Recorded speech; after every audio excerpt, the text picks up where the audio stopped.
dust, which is gamma radiation, goes away in 48 hours. So what do you need to survive this?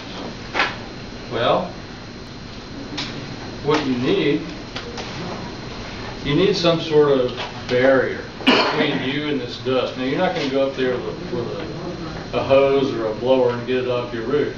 But just keep in mind that for 48 hours, it's going to be like a giant X-ray everywhere, okay? So if you get 500 rads in an hour, you're toast. But if you get 200, you'll be all right. But how do you know? These people sell little, like you see lab techs wear. And it'll tell you. It'll be a gradual shading of how much you've gotten. And, if you've just gotten 50, you're okay and everything's fine. But what do?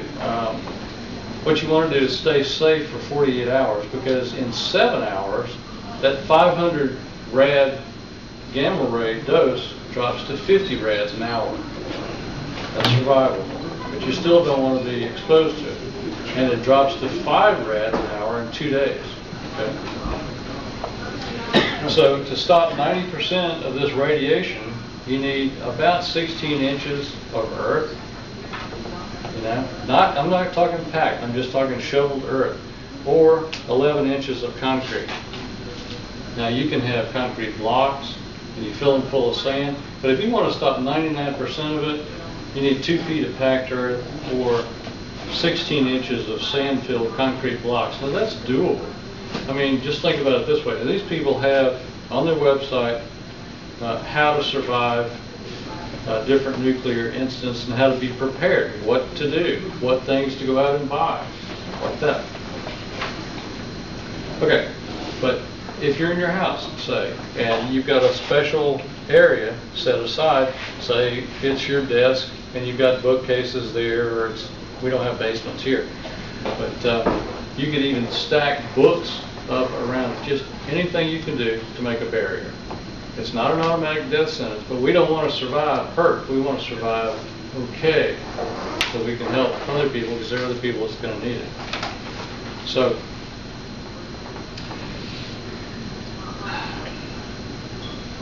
the other part is, there's a lot of people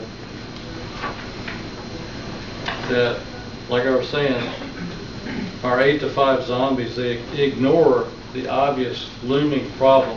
They hope they'll go away. We see the problems, but we need to look worldwide and see what may be coming at us. All right, in this literature, I'm not going to read it because it's really grim, but in this literature, a man with a nom de plume, quin etiam, which means, in I think it's Latin, it means also and then again. In other words, to him, this is obvious. He says, look at the Middle East, look what's happening, why are we doing this, why are we doing that, what's going to happen when we pull out?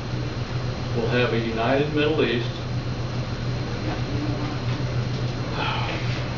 Anyway, and Iran will be a major player, and Pakistan will be a major player, and they all want to erase Israel from the map. Then what's going to happen? Israel will retaliate or strike first. Then what's going to happen? Well, Europe's going to say, well, you can't do that. Europe can raise, they may be economic weaklings, but they can call up a 1,000,000-man army in a matter of weeks. And that's impressive. But the bad thing about that is, what are the Russians going to do? That's what scares me. I'm not scared of some nut with a bomb doing something terrible to one place in our country. But what the Russians might do when this all happens is what concerns me. Okay, so what could happen is there's a continued exchange, and then they stop the nukes, and they still have plenty of rockets, and they have lots of chemical weapons, so they start using chemical weapons on Europe. Russia doesn't care. She doesn't care. She's not concerned about Iran, not in the least. It's just a business. It's just business to her. She doesn't think that Iran's going to ever back up and fight her, although the Ayatollah threatened that he will be Muslim within 100 years, but anyway, they're not too concerned about it. So, if that happens, then we'll really need our little domes or some sort of survival shelter. These people have many different ideas on how to build an inexpensive shelter. You can build it out of sandbags. You can build it, they have some for sale for $2,500 out of giant culverts that they put together. You don't have to bury it a couple of feet deep and you're done. You might want to do it in a neighborhood, things like that. That's pretty grim, isn't it? I hate that. I really hate that. I mean, I do. I have a lot of faith in people, and I just really don't like that. On the other hand, I have a little section here called deliverance. Now, what I mean by that is just this.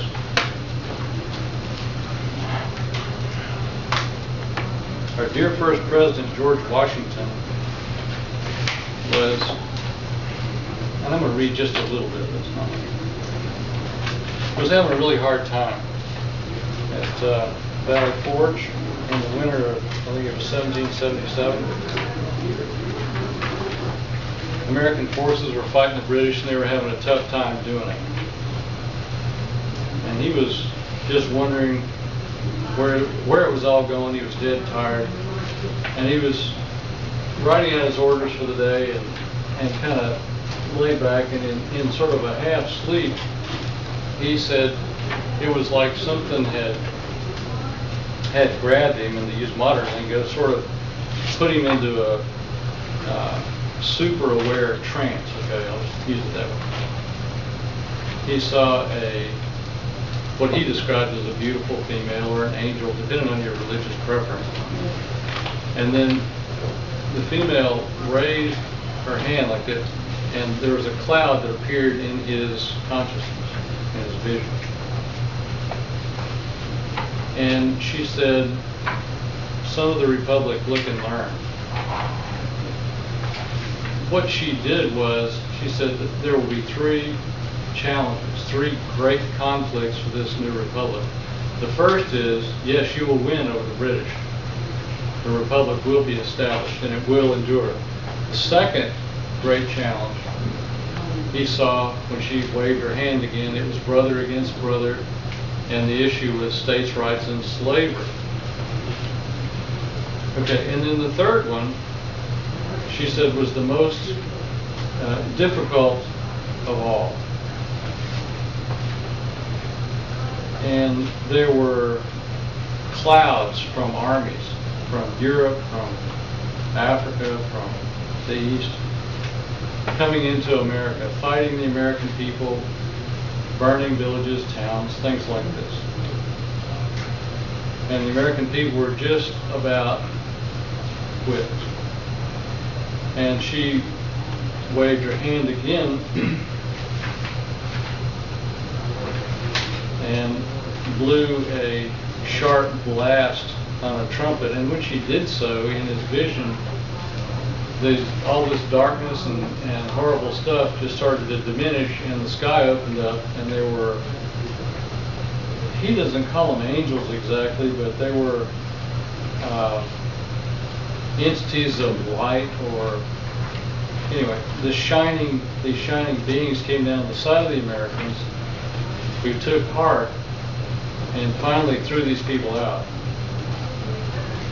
It says, instantly a light as of 1,000 suns shone down from upon me, pierced and broke into fragments the dark cloud which enveloped America. Anyway, so it says the Union will remain victorious. And so if there's any hope in that, I hope that's right. So the last thing is sort of a call to action, just for us as individuals. And the first thing to do, of course, and we're already doing that, or trying to do that, is to vote responsibly and hold their feet to the fire and make them accountable to their constitutional duties and to their limits of power. I think we're already doing that. Another thing is start a garden of whatever size. And if you don't want to do that, support your local farmers markets. There's one at the fairground Tuesdays, Thursdays, and Saturdays, and I forget the time, but you can look it up online. And there's another one over here in the corner of 98 and Ferry, and it's going to be starting up again in about 2 weeks. A couple of kids are starting it up, and they have pesticide-free fruits and vegetables and things like that. And then encourage others to take action, educate themselves. This is just a little bit of what I found. You guys can take it, do more with it, and I hope a lot of this, the really bad stuff didn't come to pass, but we have to look at it and analyze it and say, is this right or is this not right? Anyway, thank you for your attention.